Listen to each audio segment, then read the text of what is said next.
A new Hill-HarrisX survey asks voters what they think is the most important issue facing the country today. Let's take a look.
The poll found that the coronavirus topped the list at 31%, followed by the economy at 26% and immigration at 23%. Among Republicans, the top 5 issues were immigration, the economy, debt and deficits, national security, and COVID.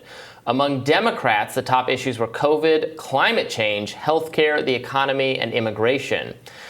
What do you think, Kim? It's interesting how one group is all about immigration and the other one is all about COVID. I kind of think COVID impacts more of us than immigration.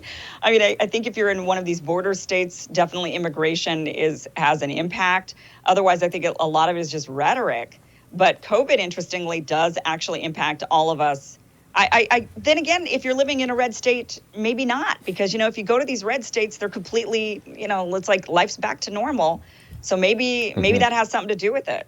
People who get their news from primarily very conservative media hear a lot about the harms that immigration is supposedly causing, about illegal immigrants and so on. They're probably not hearing as much about that there are still, I don't know what 1,000 people still every day dying of coronavirus. But then, there's also, COVID has become so politicized, but at its essence, we're all against COVID-19, right? No one is pro-COVID-19, where immigration is actually, there are people who are anti-immigration and pro-immigration. It's more of a political fight. Obviously, the how we battle COVID has become very politicized, but it's like you said, a broader kind of thing.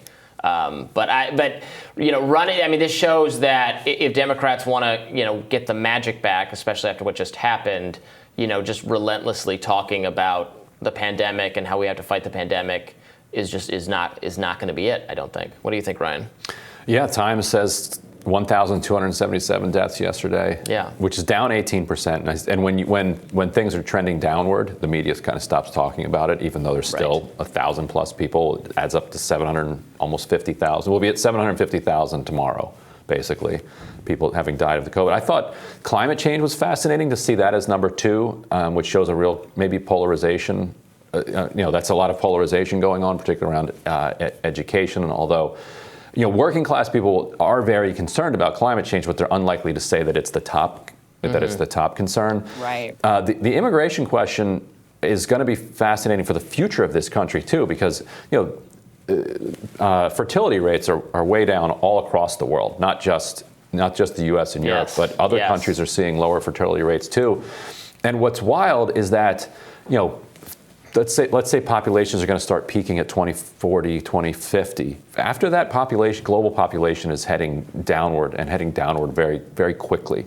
South Korea, the fertility rate's like under 1 or something like that. Yeah. And so you're going to go from a situation where nativism is on the rise, borders are being hardened and militarized for a decade or two, to a place where the country that's going to thrive the most is the one that can attract the most immigrants into its borders. And so whatever country can pivot on that, Yeah, this is actually one of the selling points of why Germany took in 1 million Syrians. It was because, it wasn't just, this is a humanitarian. They just said, hey, listen, we need bodies. We need bodies. Workers. We need workers. And same thing in Scandinavia. They're having the same problem where, they'll actually pay you to have children in Scandinavia because they're having such a declining birth rate, but they're also trying to bring in immigrants. So we are going to have a shift in mentality, especially as we're seeing we do have a lot of jobs available, and we don't have a lot of people filling those jobs. As much as, it's kind of interesting to hear these talking points a lot, especially around the infrastructure and the reconciliation packages about this is going to create more jobs. And I'm like, we got a lot of jobs now that people are not willing to do. Yes. What are we going to do? That's not really a selling point right now. Some people are willing to do them, but our government prohibits them from coming here to do that work, which is really stupid. Like trying to reverse engineer, and what if we incentivize people to have children, or like what if we retrain people, or like put them in certain what if we overly tinker? The people who run our government, they're always tinkering. They're like, what if we fix this and do this? Just let people come here and work. It's so easy. It would naturally take care of itself. But the government thinks they know better. Right. Well, we have to have a mixture, I think, of bringing immigrants in and also having them do those jobs that people don't want to do, but having those jobs be able to translate into entering the middle class. Right. And that right there is, so we have kind of a double problem where, we do have people around the world willing to do these jobs, but they also want a shot at the American dream. And if we can't offer that anymore, if that went away in the 80s. Well, especially for their children. They want to come here and they're going to work hard at some of these jobs, and then their children need to have especially a shot at doing different work and moving up, which they have had, and we should have policies that promote that. Yeah, hopefully. So I think there's going to have to be a narrative shift, I think, around immigration, especially inside of conservative America, but we'll see how that goes. Moving forward. I don't know. It's a very divisive topic. And, look, politicians love to just keep throwing around these divisive topics to get us to the polls and, vote this way, vote that way, or else, right? Evil will fall upon us. Yep. And the whole country goes. Plenty for us to continue to talk about, no doubt. And we'll have more Rising right after this.